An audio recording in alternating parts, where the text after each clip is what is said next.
there's no need even to have a college degree at all, or even high school.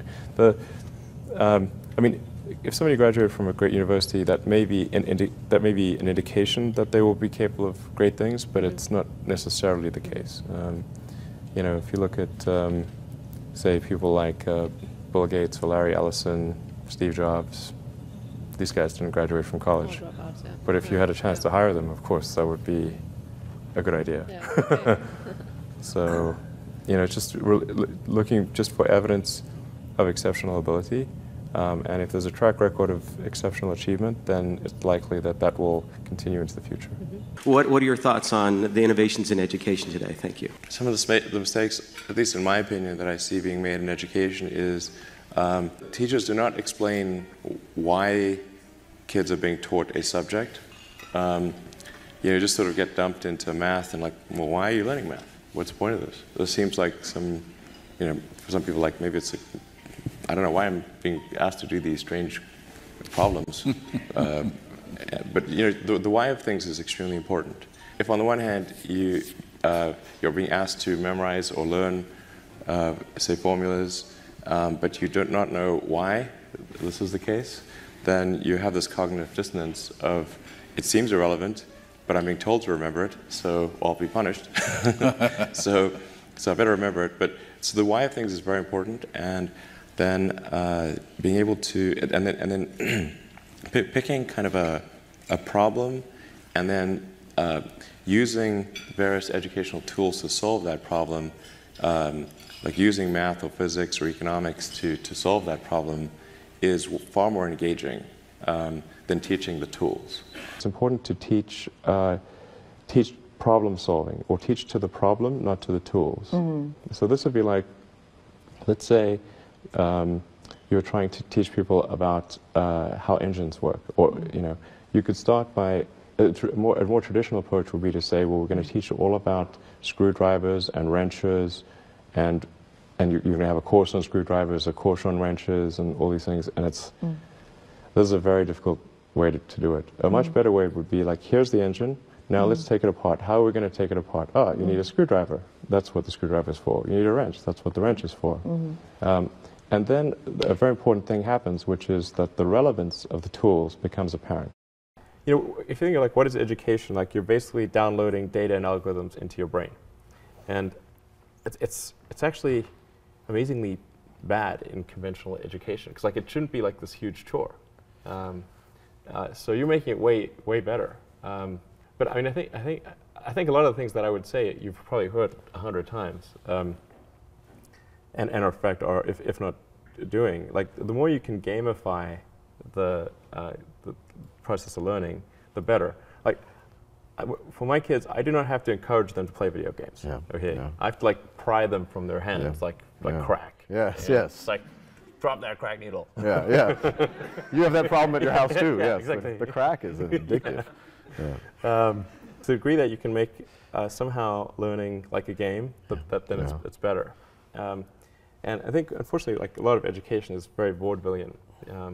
You've got you know, someone standing up there kind of lecturing at people, and they've done the same lecture 20 years in a row, and they're not very excited about it. And that lack of enthusiasm, you know, is conveyed to the students. They're not very excited about it. They don't know why they're there. Like, why are we learning this stuff? We don't even know why.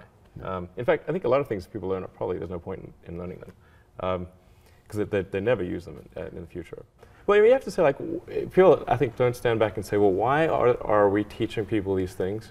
And we should tell them probably why we're teaching these things. Because a lot of kids are just in school kind of puzzled as to why they're there. Like, you know, and I think if you can explain the why of things, then that makes a huge difference to people's motivation. Yeah. Then they understand purpose. Yeah. So I think that's pretty important, and just make it entertaining. But I think just in general, like, conventional education should be massively overhauled, and I'm sure you very much agree with that. But yeah, I mean, the analogy that I sometimes use is, like, you've seen like Batman, like the Chris Nolan movie, like the recent one, and it's pretty freaking awesome, right? And you've got incredible special effects, great script, multiple takes, amazing actors, and great sound, and it's very very engaging. But if you were to instead say, okay, even if you had the same script, so at least it's the same script, and you said, okay, now that script, instead of having movies, we're going to have that script performed by the local town troupe. Right.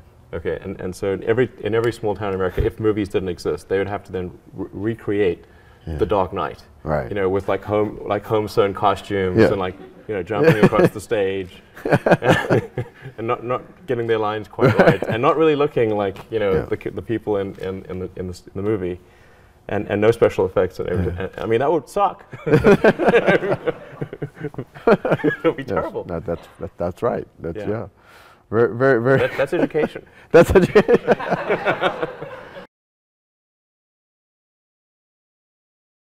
Really liking what you do, whatever area that you get into, given that, you know, even if you're the best, there's always a chance of failure. So I think it's important that you really like whatever you're doing. If you like what you're doing, you think about it even when you're not working.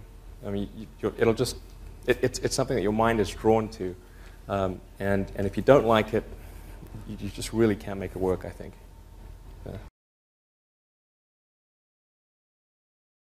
Work like hell. I mean, you just have to put in, you know, 80 to 100-hour weeks every week. If other people are putting in 40-hour work weeks and you're putting in 100-hour work weeks, then even if you're doing the same thing, you know that you will achieve in 4 months what it takes them a year to achieve.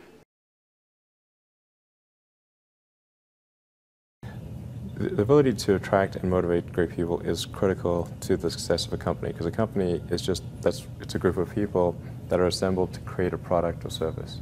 That's the purpose of a company. People sometimes forget this elementary truth. And so if you're able to get great people to join the company and work together towards a common goal, and you sort of have a relentless sense of perfection about that goal, then you will end up with a great product. And if you have a great product, lots of people will buy it. And then the company will be successful. Yeah. Now is the time to take risk. You don't have, you don't have kids. Your obligation. Well, sorry, probably don't have kids. But as you get older, your obligations increase. So and once you have a family, you start taking risk not just for yourself, but for your family as well. It gets much harder to do things that might not work out. So now is the time to do that before you have those obligations. So I would encourage you to take risks now. Do something bold. You won't regret it. Thank you. Well, I mean, I seem to have a high innate drive, and that's been true even since I was a little kid. You know, I really had a very strong drive. Drive overrides fear. I wouldn't say I'm fearless. In fact, I think I feel fear quite strongly. But if what we're doing is, what I'm doing is, I think is important enough, then I just override the fear. Mm-hmm. So, but it's not as though I feel it like more strongly than I would like.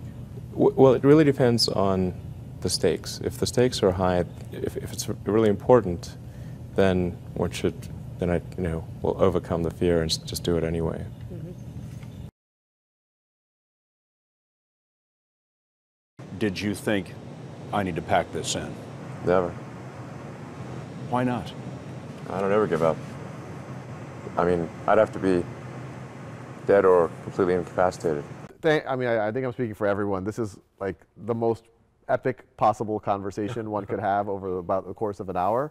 And I think all of us would love to chat with you for hours on end, but thank you so much. I mean, I know you have a lot of free time, so it probably wasn't that big of a deal for you to come here.